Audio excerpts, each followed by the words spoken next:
Most marketers think platform discrepancies are just noise. A few percentage points here, a few there, not worth worrying about.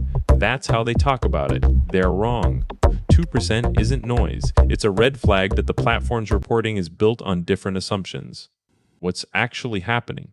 Every single platform measures differently because every platform has its own privacy-safe aggregation model. You can't just trust one number, not when you're budgeting, not when you're optimizing, and definitely not when you're making strategic decisions. This is Marketing Science, the show about marketing fundamentals for data-driven marketers. I'm Mikey, and today we're talking about platform measurement discrepancies, why they exist, what they mean, and how to use them without losing your mind. This is not a debate about which tool is right or wrong. It's about the fact that platforms measure differently, and you need a strategy for dealing with it. Here's the core idea. Platform measurement discrepancies are a feature, not a bug. Platforms don't agree on how they count things like views, clicks, or conversions because each one has its own privacy model. They're doing what they can to protect users while still providing data, but that means they're using different methods.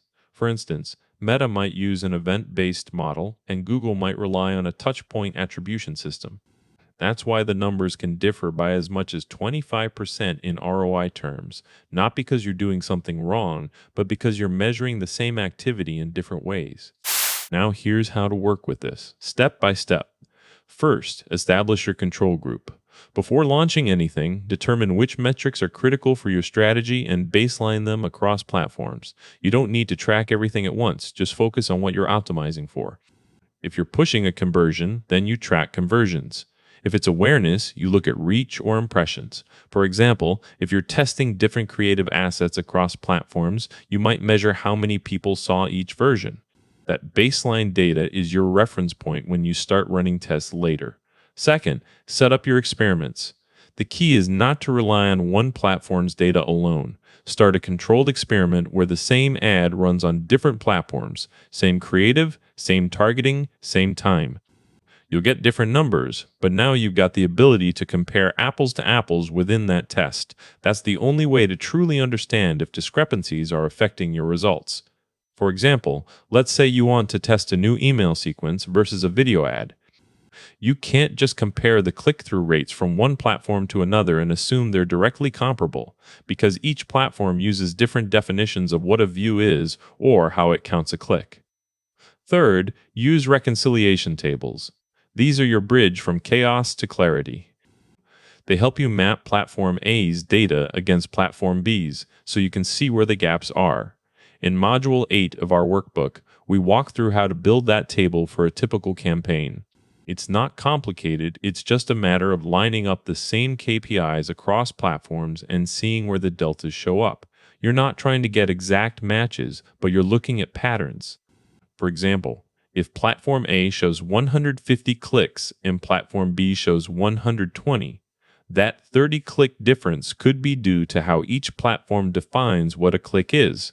Maybe one counts a click only after the user interacts with a button, while another includes all interactions within a certain time frame. Fourth, focus on relative differences, not absolute numbers. That means don't try to match one platform's number to another exactly. Instead, look at trends. Does one platform show a consistent 30% lift in clicks? Maybe that's not because it's better, but because it's measuring differently, and maybe that's useful information in itself. For instance, if one platform consistently shows higher reach than another, you may want to use that platform for awareness campaigns even though it doesn't align exactly with the other. Fifth, always validate. Run tests on small budgets before committing big money. If you're planning to spend $1 million across platforms, run a $10,000 test first. That way you can see how each one behaves at scale and adjust accordingly. This is especially important when it comes to understanding where the discrepancy lies. Does it remain consistent or does it change as your budget increases? You want to know how they respond under different conditions, not just what they show when everything is running flat out. The one thing that matters is this: if you're relying on a single platform's reporting for decisions, you are gambling with your campaign's effectiveness. You can't trust one number when the discrepancy is that high. And we know that when it comes to privacy-safe aggregates, 2% isn't just a small variance, it's a real indicator of how much each platform shifts the baseline in its own way. Now let's talk about what goes wrong and why. First, people treat discrepancy as inconsistency. It's not inconsistency, it's model variance. Every platform has a different privacy-safe aggregation approach, and they are all doing their best with the rules they have to follow. If you're trying to match data between platforms exactly, you're chasing ghosts. The platforms are following legal and technical constraints that vary from one company to another, which means the data you receive isn't just different, it's shaped by those very constraints.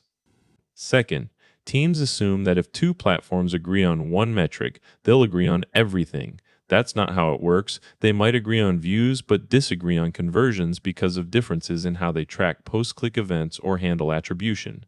You need to watch your key metrics closely. For example, let's say you're measuring a funnel, impressions, clicks, and then conversion, but two platforms report those same steps differently. One platform counts a conversion only if the user reaches a final page after clicking, while another counts it as soon as someone hits the first link in your campaign. Third, people use discrepancies as a reason to avoid measurement altogether. That's the worst possible reaction. If you're not using data from both platforms, then you're working blind. The discrepancy tells you something important. It tells you that your platform is behaving differently than others, and that's information you can act on. Discrepancies are signals of how platforms process privacy concerns, which affects how they interpret user behavior. Fourth, teams skip reconciliation when they're in a hurry. That's dangerous. When you're racing to meet a deadline or a quarterly target, reconciliation gets pushed aside. But if you don't reconcile, you don't know what's real, and you end up making bad decisions based on false signals. A team might get a spike in engagement from one platform and not realize it's because that platform changed how it measures reach rather than your campaign actually performing better. Finally, there's the politics of measurement. This is the one we're going to explore in the next lesson. But it's worth mentioning now, sometimes discrepancies are not just technical differences. Sometimes they reflect platform policies or even internal strategy shifts. You may see a sudden drop in one platform's conversions, not because your campaign failed, but because the platform changed how it counts them. That could be anything from updated privacy settings to changes in their algorithmic approach. So, here's what you need to remember. Platform measurement discrepancies are real. They're significant, and they're not noise. You don't have to fix them, you just need to plan for them. Run controlled tests, use reconciliation tables, and watch trends instead of trying to match numbers. If you ignore the differences, you'll make decisions based on incomplete data. That's marketing science. If this one earned its time, the full system is inside the course at learn.mikee.ai. I'm Mikee. Go measure smart.